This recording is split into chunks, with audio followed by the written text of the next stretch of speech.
took 5 classes. So one day, like Monday and Wednesday, I would have 3 classes. Tuesday and Thursday, I would have 2 classes. But that's it. Like, because you only have classes That's for twice the entire a week. week? Yeah. That's for the entire week? Scholarship is based on merit.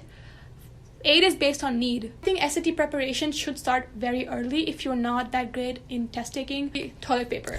That was the third biggest culture shock. Welcome to episode 8 of Kahania, and today with us is a very dear friend of mine who is not studying in India but in the US, in Rochester, in University of Rochester. And I know by the time when we used to be in class 8, my only ideation of thought used to be how I go to play in the evening and somehow skip my studies at 8. Didn't have any big plans, but this girl really had her plans from right there, studying in Guwahati, leaving Guwahati and then going to DPS RKP and then figuring out and going to the US and figuring her studies. She's currently doing her double majors in business and in CS. It's a lovely conversation that we had in the next 1.5 hours, a US-India conversation. So I hope you'll really love it if you want to go to the US for your undergrad or your masters. See you in the episode. Welcome Aakanksha Dutta for episode 8. Welcome to the show.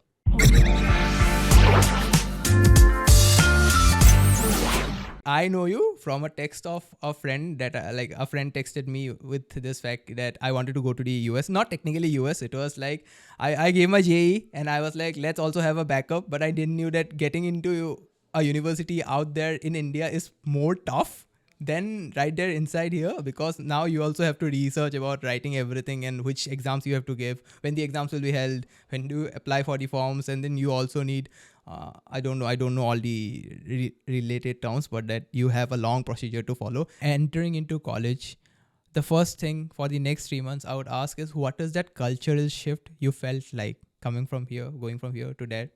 I know you were prepared to a certain extent of how things would go there, but in physical sense, when you actually went there, what was the difference you felt like?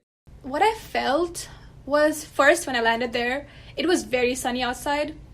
The sun here is much harsher than the sun in India, I feel. It's literally on top of your head. So I saw the sky was clear, the clouds were white, the sky was blue, the bluest blue possible. And I thought, oh my God, this is a completely different world. This is like a set, like a movie set. Everything felt so picture perfect. So, I mean, I'm coming from India, and then you see the roads are completely smooth, no potholes. And then the buildings, are they all look like part of a movie set. All the houses here are exactly how you see in US movies. They're very picture perfect. I thought, oh my God, is this real? Is this a real place? And yeah, so it was really sunny outside. I felt euphoria for 5 minutes, because I was like, okay, maybe I just entered a completely different part of the world. I can finally feel the difference. And then as I kind of progressed through my semester, I was seeing different things of the US culture. The US culture is very, I would say, it's based on living a comfortable life. People in India, we have this, work hard mentality. People here have the same mentality here too, but people also prioritize comfort. So they would, buy things just that would help them live a more comfortable life. But in India, we have this, paisa bachao mentality. Okay, if you can make do without it, you'll just not get it, right? But here, people would go out and buy it.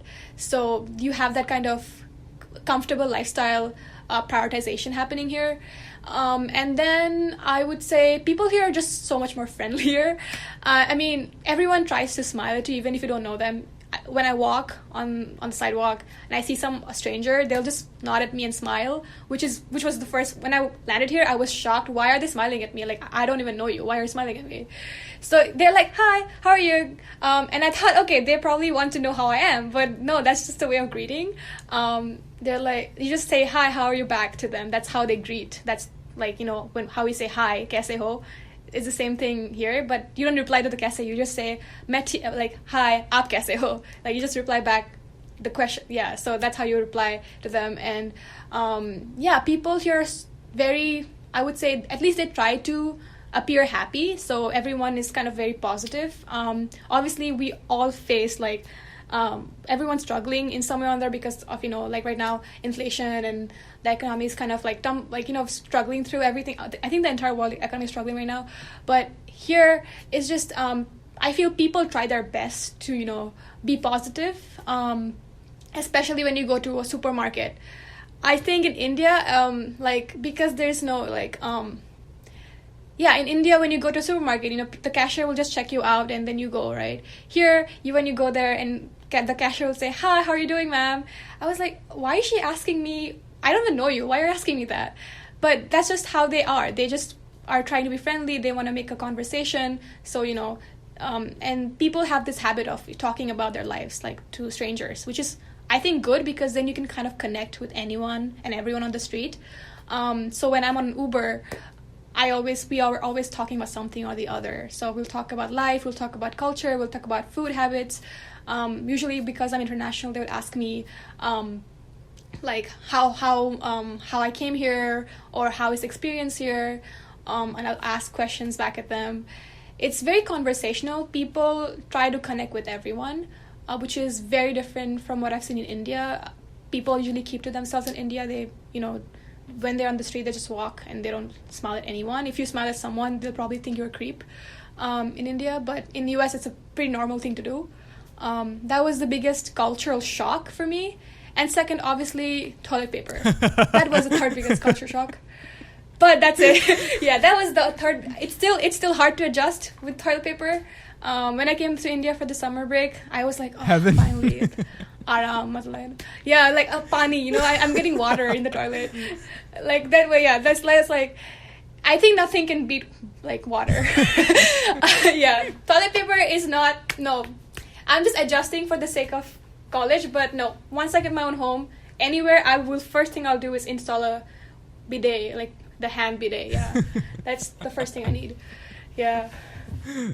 I've seen so many memes about this, and then you just say me the practical thing about whatever the memes I saw. It was correct, and like, okay, I get it. Toilet papers are not good. It is correct. For Indian people, it's not the best thing to have. I think for anyone, I think you cannot, like, I'm sorry I'm diverting here, but toilet paper is just not it. Like, it's literally paper. Why are you doing that to yourself? It's so rough, it's so harsh. Do you not like yourself? Like, you deserve something better, something smoother, something softer, Yeah. Yeah, so checklist wise, first thing you go, look at like a blurb of majors you can get. Maybe for me, I was interested in mathematics, so I was looking into computer science, data science, applied math. These three things I was looking into these majors, and I was looking into colleges which are good at this major. So the tech universities, obviously, and then there are some liberal arts colleges which are also like very good at CS, or they have a dedicated CS program. Look into these majors, look into the colleges that are good at providing, the education on these majors. And then, the third checklist would be looking at SAT. When SAT, like I think you have 3 or 6. When I was taking the SAT, we had 4 SAT tests throughout the year. I'm not sure. I forgot. So SAT tests are held, I think in JEE it's held twice in a year or 3 times in a year. It helps in normal scenario. Right now, when I got it, we have like 2 times a year. But then just because it was Corona time back then, so for that, so that everyone who just fought through Corona or everything, it was introduced for 4 times. But then now it is again revert back to 2 times. Right. So for SAT, I think it was held much more than JEE as far as I remember.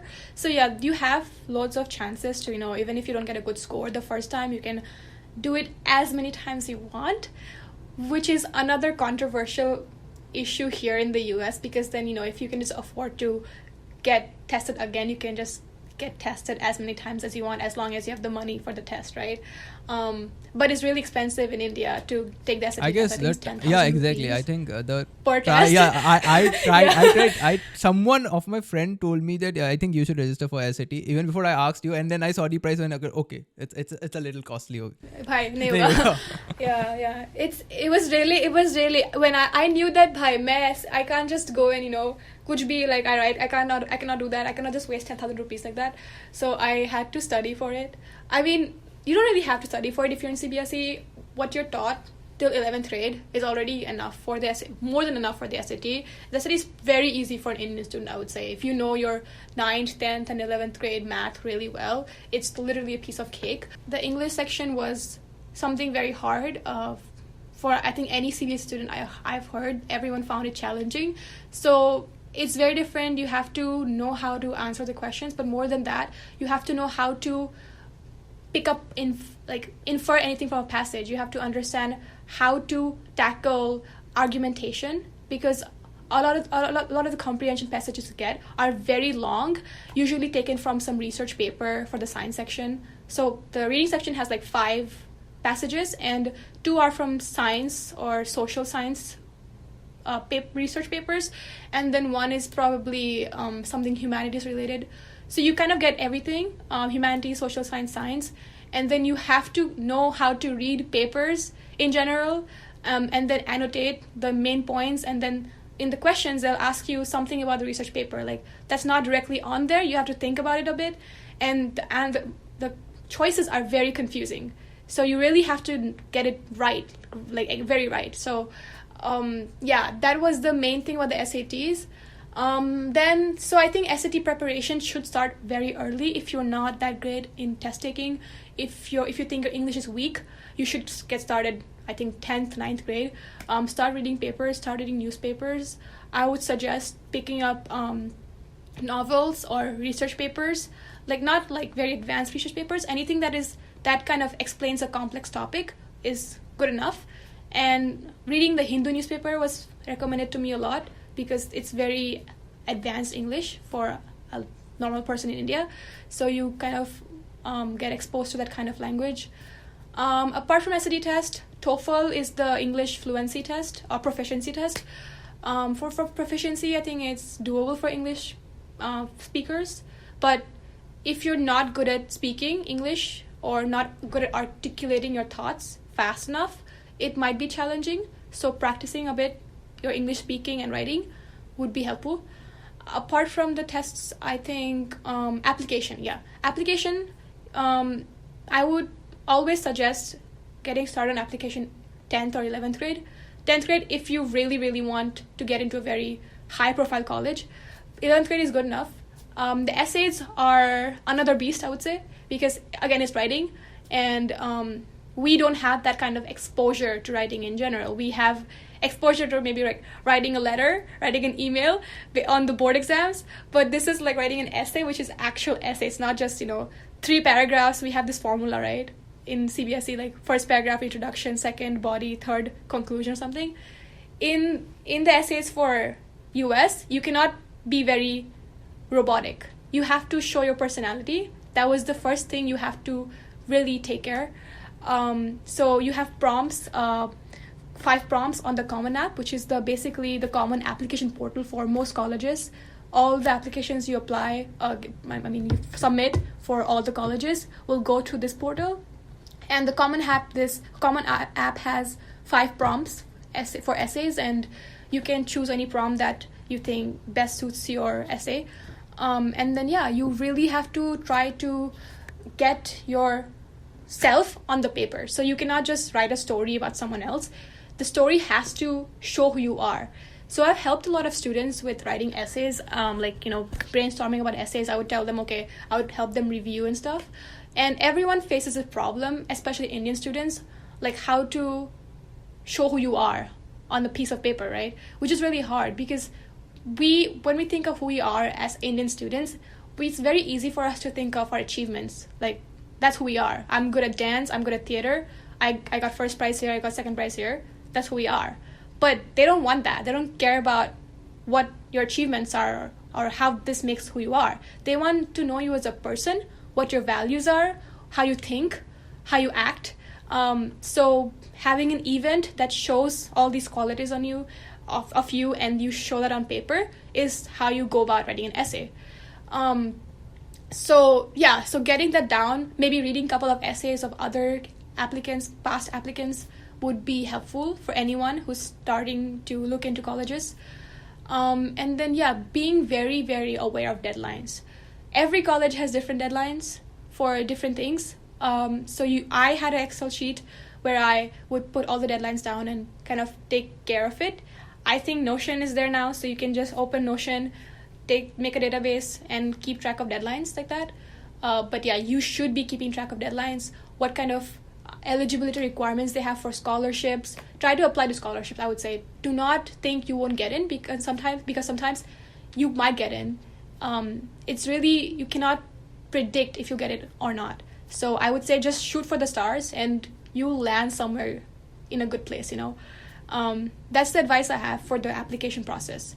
Since you also mentioned about scholarships, so I'll come down to this one factor in question about finances, right?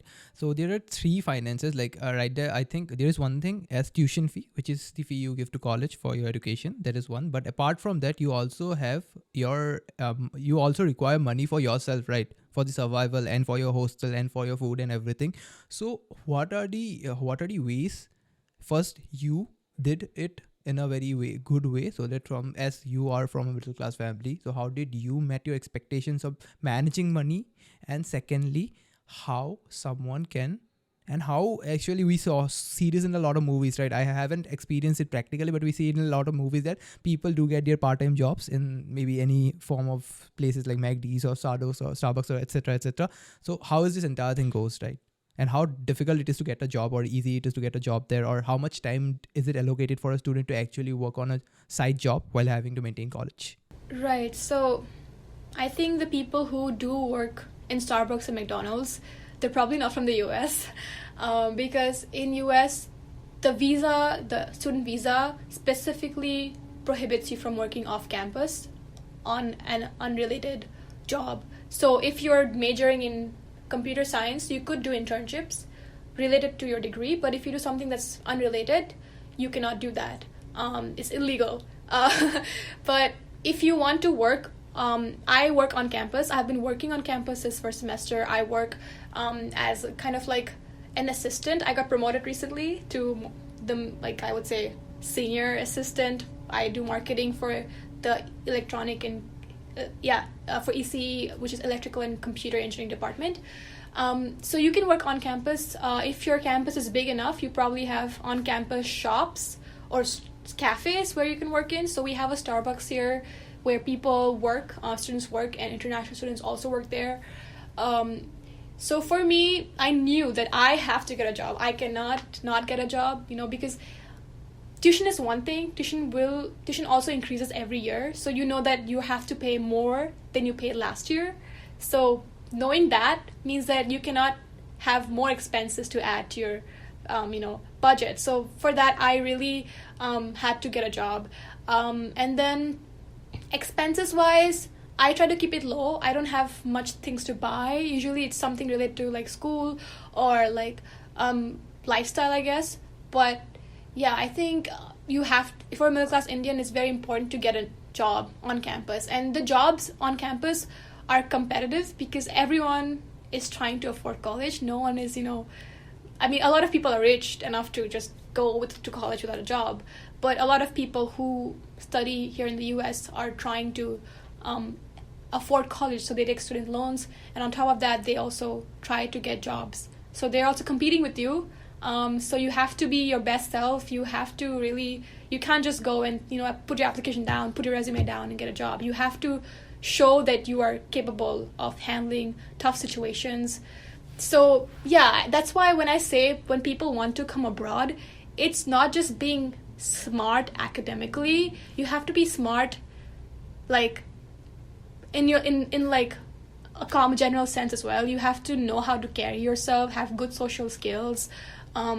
You cannot just... So you have to be street smart as well, right? Yeah, exactly. You have to be street smart. You cannot just, you got 10 CGPA maybe in like 10th and you got 12, 99.8%. But if you cannot carry a conversation, that'll be hard in the US because everything is so much based on how you carry yourself. People perceive you like based on how you carry yourself. So if you cannot even talk properly to anyone or carry a conversation, it becomes really hard. So I would say that's another thing you should develop if you're planning to come to the US. And then apart from the work on campus, again, this is another thing I could give an advice on. If the colleges you're looking at right now are usually public colleges like University of like Texas, Austin, or Georgia Tech, or UCLA maybe. These are all public colleges, which means they are all funded by tax paid by US citizens. So you don't really get aid. Aid is usually institutional. So a lot of private colleges, because they're so expensive, they actually give financial aid to people who cannot afford private college. So it's called the CSS, which is another portal you submit an application to get like aid, right?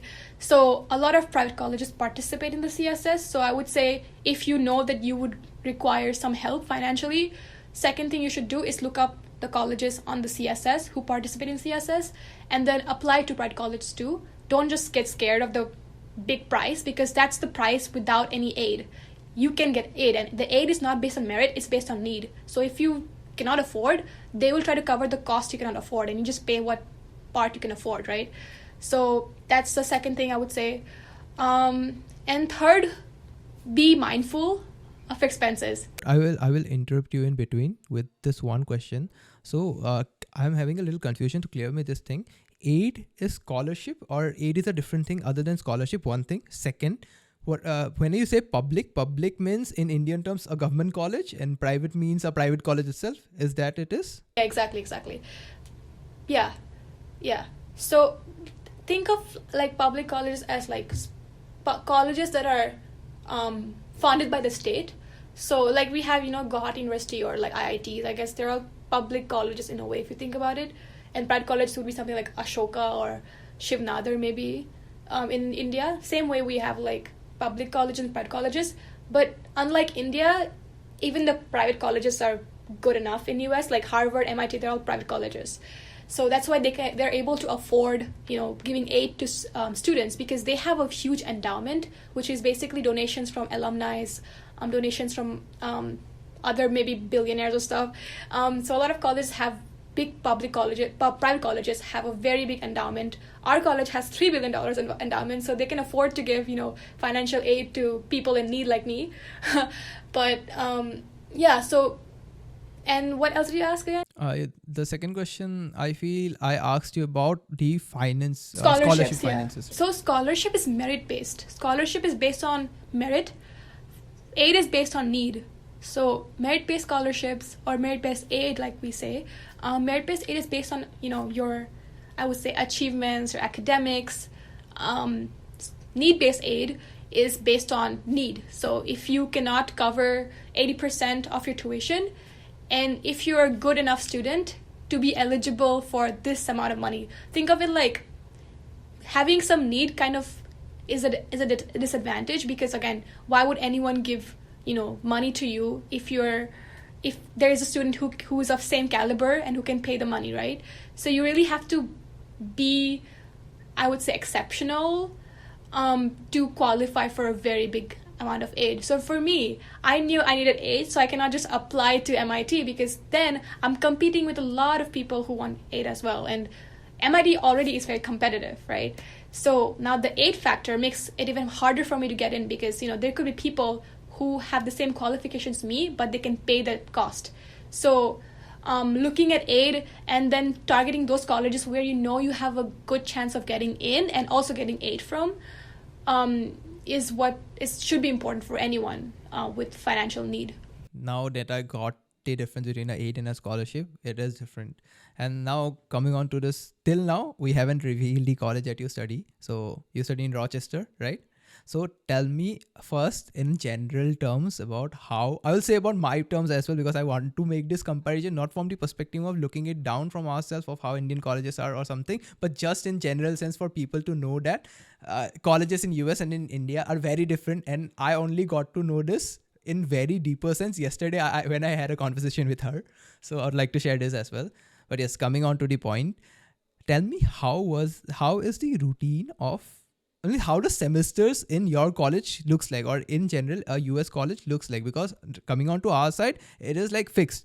I am a civil engineering student, which means I have a fixed schedule, fixed syllabus. Every semester have fixed number of subjects, and like I think the sixth semester you have fixed number of subjects. At seventh semester you can choose a elective from a different I think department. You can, if your CGs are high, so you can take a elective from CS, you can take an elective from EC. That is different, but majority of subjects, even everything is rooted down and fixed to a path that on first semester these are your 5 subjects. You can't change anything. Study these, and on your next semester you'll have this amount of subjects. So how is the culture there, or how is the education way being developed there? So very first difference based on what you just said is that we have flexibility in what classes we can take, and when we want to take these classes. So for example, some people took Intro to CS first semester, some people took it second semester. Basically, it all comes down to how you want to, how you want to structure college education. So you have control over how you want to spread these classes out throughout the entire 4 years. And then you also have flexibility on when you want to take these classes, like in the semester. So for example, a lot of the big classes have like 3 sections or 2 sections where you have different timings and different professors teaching the same class. So for me, I would choose something that is more suitable for my sleep schedule. I would say I wake up really late, so I take classes in the afternoon maybe. Sometimes classes could be in the evening. So we have flexibility, and you don't have a fixed number of classes. You can take more classes than other people. So to be a full-time student, to qualify for, I would say, a lot of benefits like aid or scholarship, you have to be a full-time student, which is you have to take a fixed minimum number of classes per semester, which is 4 classes for us, or like 12 credits, what we call the here. So for that, you have to take minimum 4 classes. But I took 5 classes since I started college here because I needed to get my double major. So you can take more than 4 classes if you want to, if you think you can handle it. Yeah, it really just comes down to what you think you can, handle. And yeah, I think that's what is kind of different, because in India, I think you have a schedule given to you and you just have to, stick to the schedule, right? But in US, everything is dependent on you. So sometimes you can make bad decisions with the classes. So sometimes you can take all the hard classes together and suffer through the entire semester. And it's not anyone's fault but yours, right? So that is very individualistic, I would say. How you go through college is very individualistic. So if you want to take easy classes, easy electives, you can go and do it. And everyone gets to take electives. If you want, you can take more classes than your major requires. So some people I know, they finished all the requirements for the major by 3rd year. So 4th year, they're just taking classes in dance or yoga. You can do that. And you can still graduate, because you already have all the requirements for your degree. And then you can take random classes in other departments for fun. And it's still the same. You still pay the same tuition. So I think that's why I like the flexibility, because I like to have my own schedule, and with my own schedule I also have to work, so I know when I have to go to work, so I won't take classes in that time period. I think that's very different from how you have it in India. And yeah, professors, last thing, professors. So professors tend to be very different for every class. So for the same class, you can have very different professors, how they teach, how they grade. I mean, the grading will be same for the semester, but how they teach will be very different. And so if you do not like a professor while you're taking class, you can just change your section. You can just go to another class of the same course. So I did that a lot. I changed my professor 2 times for discrete mathematics. That can happen in between the session? Yeah, anytime. I think basically you can change anytime during the first month of the semester. Yeah. If the timings do not match, you can take a different professor with the timing that aligns with your schedule. I think also we have better support, I would say, community-wise, because other people have taken classes with the professors. We have this website called Rate My Professor, which is basically a third-party website where people put ratings or feedback on the professor. So when I try to schedule my classes, I go on this website, I type my professor name, and I see how other people feel about him or her or them. And I see if the professor teaches the way I want to be taught. And if they don't teach that the way I want to be taught, I just look at other professors. So I can schedule better. I can choose professors I know I would like. So we have that kind of community support, which again I don't think is there in India, because you just get the professor you get, right? But here you can choose the professor you like. Yeah, actually, we don't have the freedom to choose a professor. Yeah, that's one thing. We also we have everything fixed. Like there is no individualistic nature here. It's a very generalistic common nature here for everyone to actually follow a same routine, go through the same timings. Also, when it comes to timings, I'll say this. I'll ask you, how many maximum number of classes? You said me one thing that people can take more number of classes on a basis, and then they can finish their courses soon, right? But on a general view, how many classes in a day do you take? How many classes, and how many hours? Like it's like how long a class can vary. If it's a 1 hour class or 2 hour class, how does it goes like?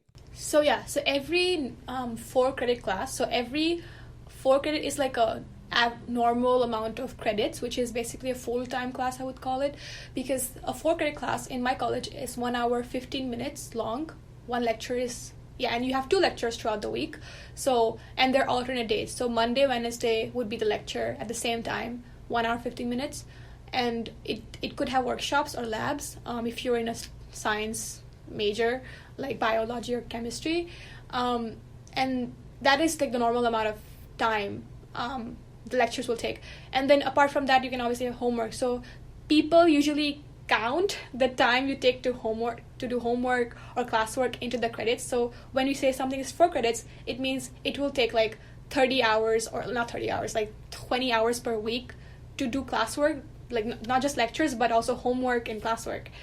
And then I took 5 classes. So one day, like Monday and Wednesday, I would have 3 classes. Tuesday and Thursday, I would have 2 classes.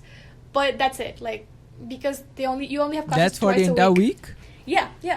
That's for the entire week? Yeah. Wow. Yeah. We have classes from Monday to Friday.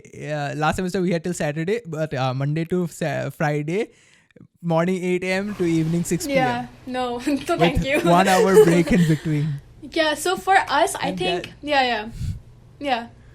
Okay, you can continue. That's crazy. Okay, you can continue. Yeah, okay, so one thing I want to add, the flexibility also comes into like when you want to take the classes, right?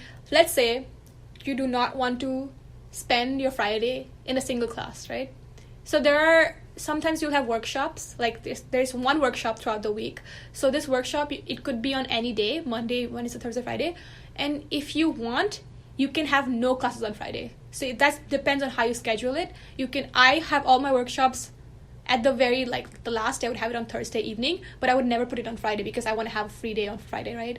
So you can put no classes on Friday, schedule it according to how you want. And then, you have 2 classes for each course per week. And if you are taking 5 courses, 4 credit courses, you take again like 5 times 2, 10 classes throughout the entire week. So, and that's all 1 hour 15 minutes.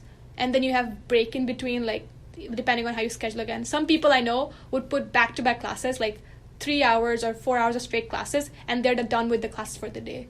And then they just go home, back to the dorm, go meet friends, do homework or something.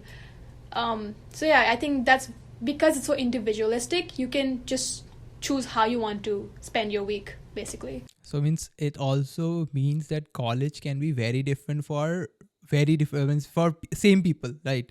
If they schedule it in a very different way, right? Okay, that's interesting. And that's also, I'll say, I don't have the correct word to say it, but it's very immensely different from how we study, because we are we have fixed number of credits for a semester. This semester I have, since I am not from CS but I am from civil, so this means that I have 4 theory classes. I have 5 theory classes. So each theory class is of 4 credits, to total of 4 into 5.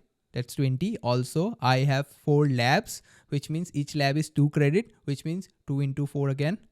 So it's like 28 credits in total. So that's fixed, and and for ECE students, it's more. So they have to do more number of classes than us. CSE guys are a little chill. They have a little less credits. I guess they have 26 or 27 credits. But again, it is not as differ as it differs there.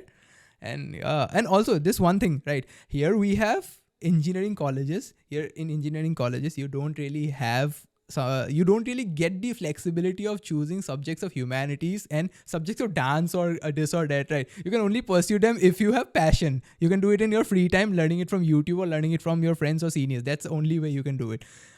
You have something called as majors, and you don't have, you see, we have one thing. We have bachelors in BTech in civil engineering. That's what I'm getting after 4 years. I don't have something called as getting 2 majors or getting a third major on something or something like that. I think IITs to a certain degree still have that, because I know in IIT Delhi or in IIT Guwahati, they have a different thing of you can take a extra thing in, I guess, business, or you can have a minor degree in this or that. But you have something called as double major, and like you can take majors in multiple subjects. How does that entire segment goes? Like, can you explain it? Yeah, so that was another reason why I came to the US, because I did not just want to put myself in a box. I have 2 majors. I'm majoring in data science and business. Data science, I have a Bachelor of Science, and in business, I have a Bachelor of Arts. So every class, like every major you have in the US, it's either a Bachelor of Science or Bachelor of Arts. Even if it's an engineering major, it would just be Bachelor of Science in, mechanical engineering, or Bachelor of Science in civil engineering or something like that. So there's no BTech, it's just Bachelor of Science. And because there's no BTech, like we all have, sometimes we would have overlaps with the engineering department for that engineering department, right? So for EC, it's a separate engineering department. So we would still have to take the same classes. So for example, linear algebra, calculus, statistics. Sometimes in classes I've seen, like for example in my statistics classes, we have bio majors in the class, we have data science majors in the class, we have engineering majors in the class. So it's just very, I would say I think in colleges in India, it's like still like a school, because you stick with the department you have. So you basically take the classes with your entire department. But here you can kind of get to mingle with other majors in your classes. So sometimes you could go an entire 4 years without knowing all the people in data science, because you've never seen them. They've taken classes at some other time. And with double major, it's just, again, same thing. You just take additional courses in the double major. For me, I'm doing double major with business, so I'm taking data science classes, but I'm also taking business classes like economics. I'm taking finance, accounting, and that again depends on how I schedule it. So I did accounting first semester, second semester I did economics, third semester, and second semester I also did marketing. Third semester I did microeconomics. Yeah. So again, it's the same thing. It's just having more courses to take. It's nothing like, I would say, different. Yeah. So it's very course based, right? You can take it's a specific all courses, course, and then you can make a mixture, I would say, of subjects that relates to you or you want to learn. Okay. Also, one more thing coming here. You mentioned about taking multiple courses, or you can take more number of courses, more number of credits. The entire system, in that entire system, how does finance play a role? Is it that once you take the tuition fee, that you can take n number of classes and the financial fee doesn't really increase or goes down the line in tuition? Or is it like if you take different number of courses, the finance also gets high or low? Right, that's a very good question. Because this is actually a very important question, because I think it depends college to college. In US, so some colleges, I think you just pay a flat fee per course. Some colleges will have like, okay, as long as you take 4 classes, you'll pay a same fee, but it's capped. Like you cannot take more than 6 classes per semester. If you do, then they'll probably charge you an extra fee. So for our college, my university at least, we have like 4 college classes. It's like you have to take 4 classes to be a full-time student, and then you can take up to 22 credits, which is I think like 5.5 half course, because it's a 2 credit class maybe. I know people who maybe graduated early, they took 6 classes, which is insane. But they did 6 classes throughout every semester, and they could get 3 majors, so they're even more advanced than me. But yeah, so it comes down to college. But for my college, we pay the same fee as long as it's under 6 classes, yeah. And more than 4 classes. And if you go above 6 classes, so you pay extra? Or is it not allowed? You might. Itself? It's not allowed, exactly. It's not allowed to take more than 22 credits. So, and even the 22 credits, you can only take if you have a good enough GPA. So I think you can take a max of 20 credits, like no GPA, you know. For the GPA, you need like 3.0 above, which is basically on a 4.0 scale, to qualify for 2 more extra credits of classes. So yeah, I qualified for it, but I'm taking 20 credits because I'm taking 5 classes. Yep. Okay, now one more thing. When it comes down to classes and entire segment of it, how does a specific class looks like, right? If like how ours looks like is, if we have a theory class, it's theory. It's just theory. You just learn the theory. There's no practical, nothing application. So I'll just take an example of hydraulics. We have a hydraulics class. What that mean is we have specific set number of lectures, which is actually defined, but then that can be +-2 or +-3 depending upon if we have breaks or something or that. But yeah, so we have like specific set of number of classes. We learn those classes and then we will get our assignments and a few assignments to be written that we need to be given to the professor. That's the thing. And then you give the theory paper and it's done. We have lab classes very separately. So if there is a lab class, if I have a hydraulics lab, which just means that is a purely lab class, which will have 7 to 6 experiments of Bernoulli's equations of this or that. So that doesn't really require you to understand the very depth of the theory, but only the practicals, and that is being trained you during that entire lab class. So how does things go there? Is it like a class can have both lab and both theory within it, or is it segregated just like us? Right. So yeah, again, I think I'm in data science, so we have labs, like computer science labs with the class. So obviously it's like we have a separate lab class, so but it's still under the same course. So for data structures and algorithms, which I took last semester, you would have 2 classes of lectures, like 2 lectures, and then you would have 2 labs. But the labs could be either mandatory or it could be like, you know, just come and go if you want. If you don't come, it's fine. So for computer science class, it could be mandatory or it could be just, you know, not necessary. But basically people go to labs for help, like on their assignments and stuff. But for other majors like chemistry or biology, labs are important because they're part of your grade. So sometimes because the class has a lot of labs, or the labs could be 3 hours each and you have 1 lab per week. So 1 lab could be 3 hours. And that's a lot of hours to qualify for just 4 credits. So they would have a 5 credit class. That class would have 5 credits instead of 4 credits. So you basically get more credits, and that really depends on like the you know, wet lab majors. Basically bio and chemistry, they have wet labs or dry labs, and physics also has labs. So depends on the major you are. Sometimes the lab could be another course in itself because it's too many hours and you cannot just put it inside a 4 credit class. So they have a separate lab section or a separate lab class you have to take with the main lecture course. Yeah, that's how we do it here. It's different. So what I'm getting by the gist of this conversation is it's totally different. It's totally different, yeah. There's no similarity. Yeah, no similarity. The similarity, I think the only similarity we have one similarity though. I think it's the courses. What I've seen is that for engineering, you still learn the same thing. Like even if it's different in differential equations or linear algebra, it's the same thing we're learning. Just, I would say, different way of teaching, but the content is the same. So that's the only thing that's similar. I think to a certain extent we have talked a lot about academics. One thing that is very, I think you have seen this, there's a very highlighted thing about engineering colleges, most specifically the NITs or the IITs, or most generally colleges here, is cultural fest or technical fest. We are having our technical fest and our cultural fest a month after that. So a very major chunk. Even when we study back in our JE times the only thing you imagine is not of the professors or the academic or the lectures that you will do in an IIT or an NIT, but the fest that you will get to enjoy. So in here, fests are taken as to be a very, very big aspect and a very big chunk of college life. How is it there? How is it there in colleges and in specifically your college? I think the most similar thing I can pinpoint, we have a very big sports culture here. I went to private college, so not that much, but some colleges, like private colleges too, they have school teams, right? And they have, I think you might have seen, like American football, it has a very big fan following here. And then some colleges have their own stadiums, like the very big colleges like Ohio State, maybe University of Washington, University of Louisiana.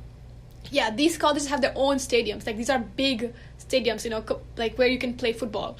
And these colleges, because that's like its own festival, because you have some other school coming to that university, play against the university, and all the people from university will cheer for the team.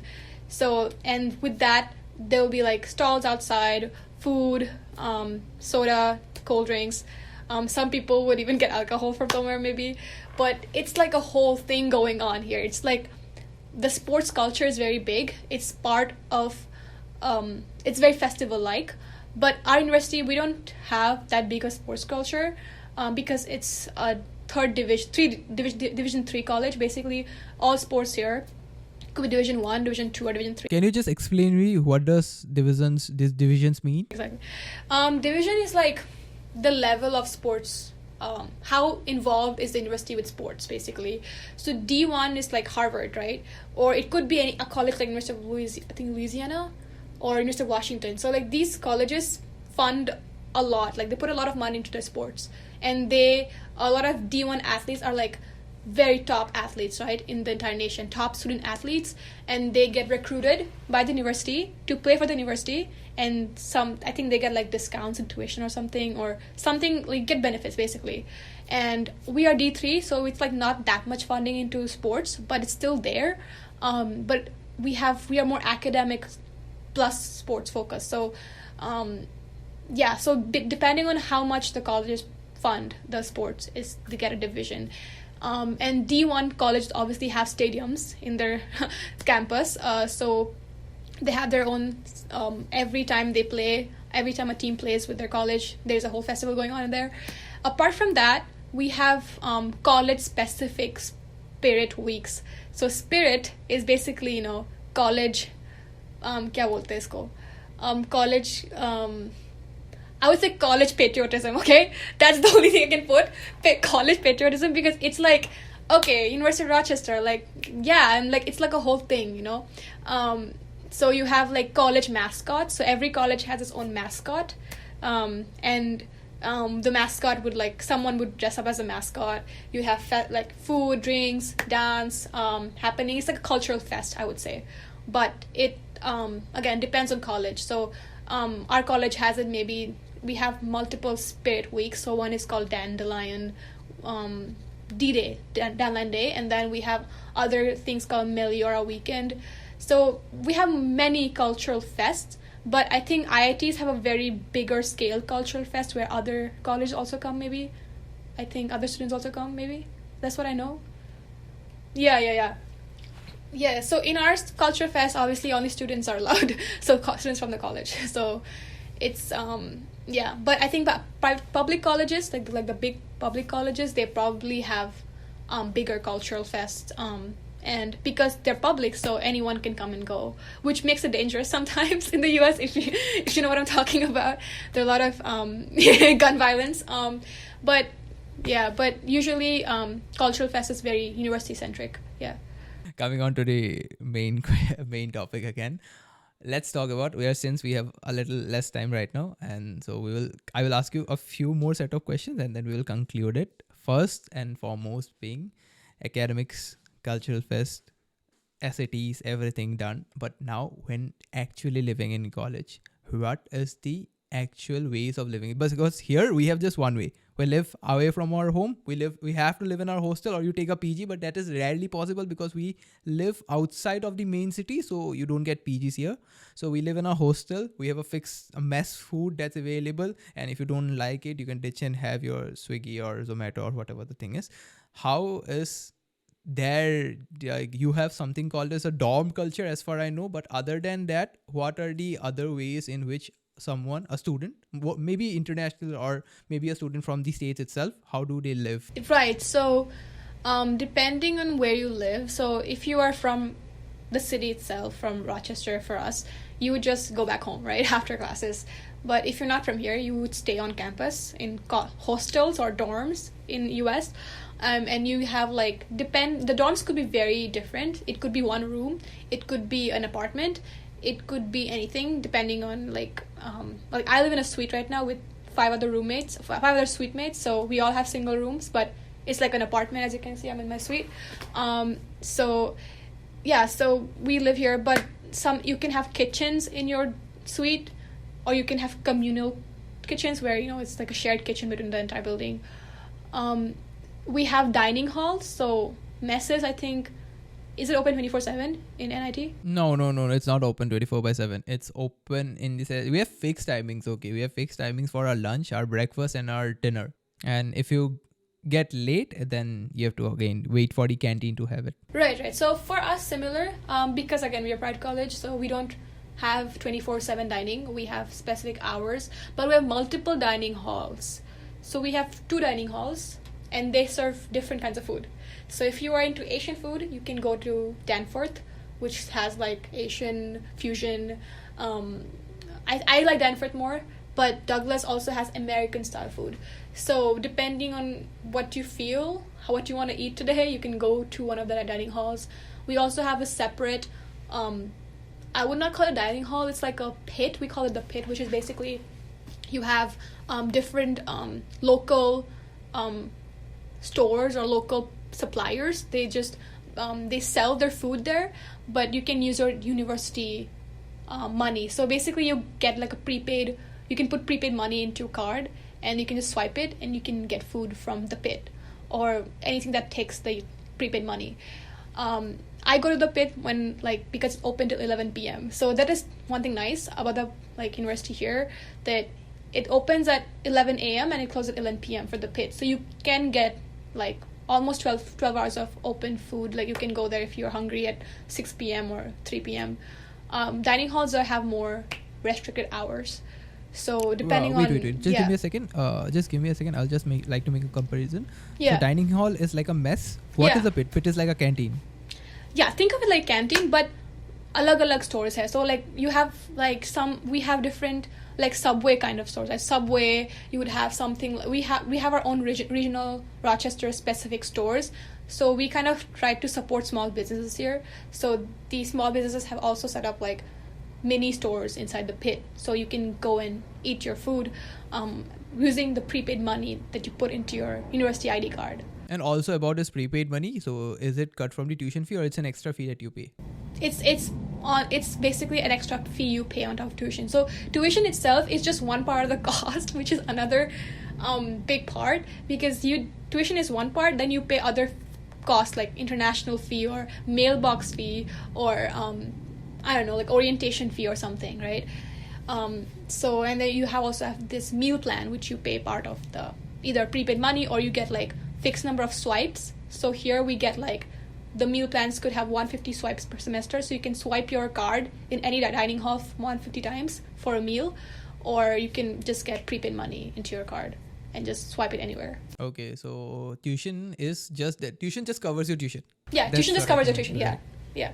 Tuition, okay. It doesn't cover anything else. Here the system is a little different, I think. Here, you give a fixed lump sum of money for each semester, which consists of all your tuition fees as well as your hostel fee, mess fee.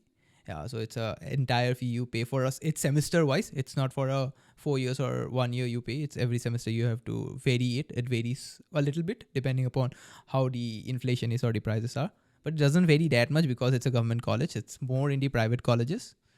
I think that's also one thing that people here, since private colleges are not that famous here, apart from I think BITS Pilani or I think a few colleges coming up, it's not famous here. So mostly people settle here in government colleges itself. Getting in a government college here is a big deal. Getting into the IITs, one thing. Yeah. So coming on to this, last second question, I would say, tell me a little more about how do you structure your since you said one thing that it's very individualistic, you get to structure your life, and I would say academics to a certain point that it becomes very you.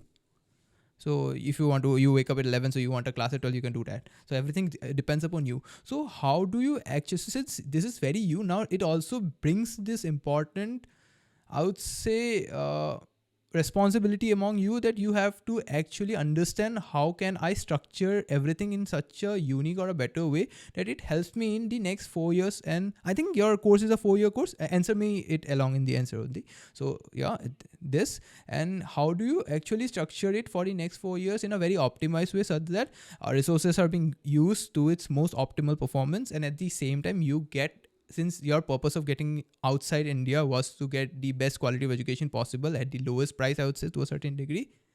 So how is all of that achieved? So I know that I want to go to graduate school, which is like get masters later.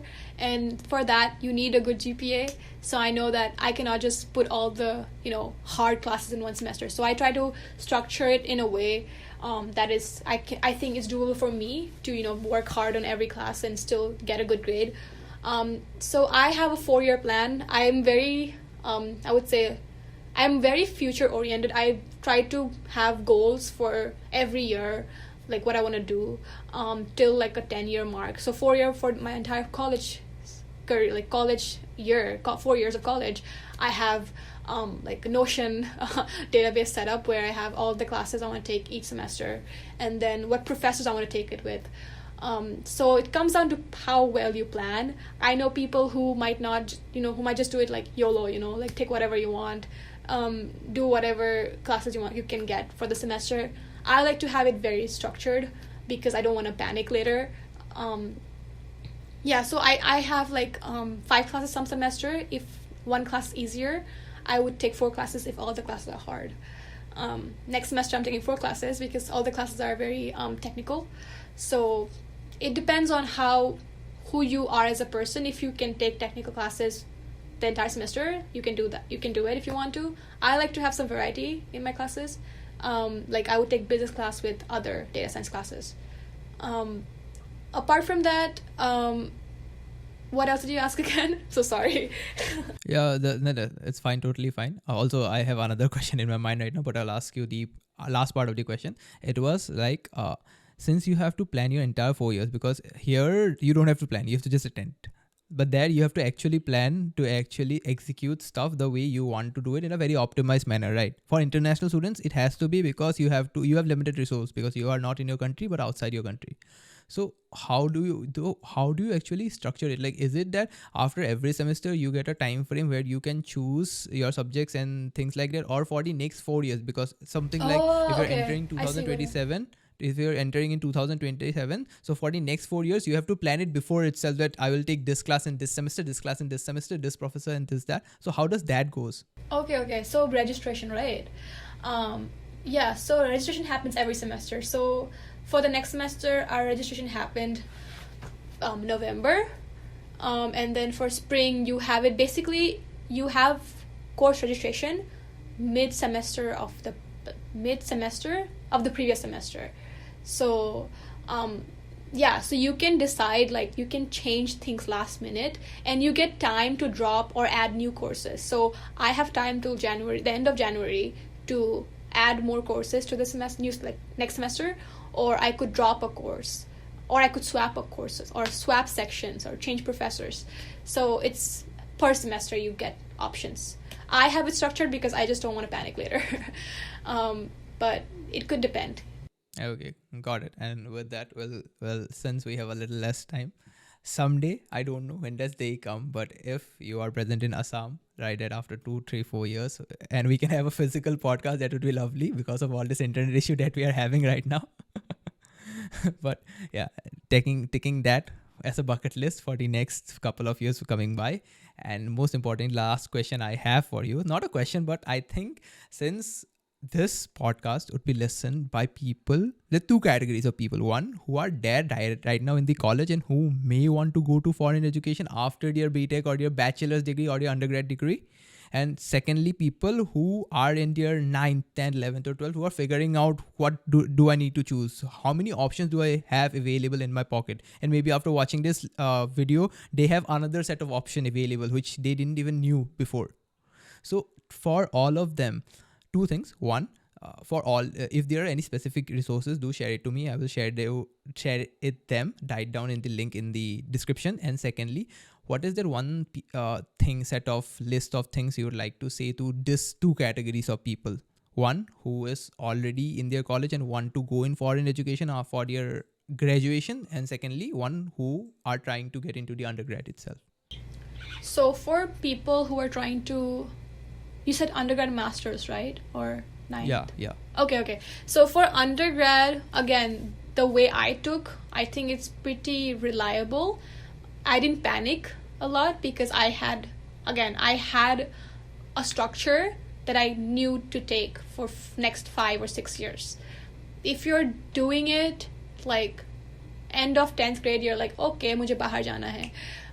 Then maybe apart from the finances, you really have to be prepared to not get into a college. So I had backups in the India as well. I knew that if I couldn't get in, I would probably look into the private colleges like Ashoka maybe, because they are very US, like very much like US. So have options in India. And then for masters, I think I haven't touched on master students yet, but for masters, research. Like nothing can beat research. Research is very important in the US. People judge your capabilities by what you did in undergrad, and if you did research with a reputed like a professor, or you've had like some publication in a reputed journal, or if you did something that's remarkable, that's impactful, colleges love that. So undergrad, I would say get involved with some kind of research or some kind of exploration into your subjects. Just don't go to class and finish it there. Do something with your degree. They like that. And then some master students I know in Rochester, they go to industry, work like 4 or 5 years, and then they pursue masters abroad. So you could go down that path. It's just that you don't want to appear too like everyone else. You have to stand out a bit. So do something that makes you passionate about your work, and try to think who I am and what I like, and how can I get involved with what I like. I know friends in NIT Silchar. I told you about a friend. He's getting involved with machine learning research and stuff in US from NIT Silchar. So that's a possibility. You can just email professors in US universities, ask them if you can do something with their research. Usually they love free labor, so you can just do unpaid labor and get involved with research with them. Or you can do research with IIT professors or DU professors. Some professors will let you co-write a paper, so you can be a co-author in a published paper, which is really good. And yeah, for STEM, like for computer science-esque subjects, I would say some kind of research is important. For like more liberal arts, economics, I think research is good, but it could be anything as long as it's impactful. Like try to have some kind of, I would say, thing that makes you stand out, basically. And undergrad is important. Don't just waste your time going to college and like parties. It's important, but also keep your feet on the ground, kind of, for anyone who's going to abroad. Yeah. Okay, and with that, we are concluding this episode. It was lovely talking to you. And yes, we can wrap up. Thank you for watching this episode. We will see you in the next one. Till then, first of all, thank you so much for making it to 1.1k currently. And we hope that we will touch 2k and then 10k, this milestone, as soon as possible with all of our efforts, all of the teen efforts. So I'd like to see you in the next one. Till then, thank you. Bye-bye. And take care.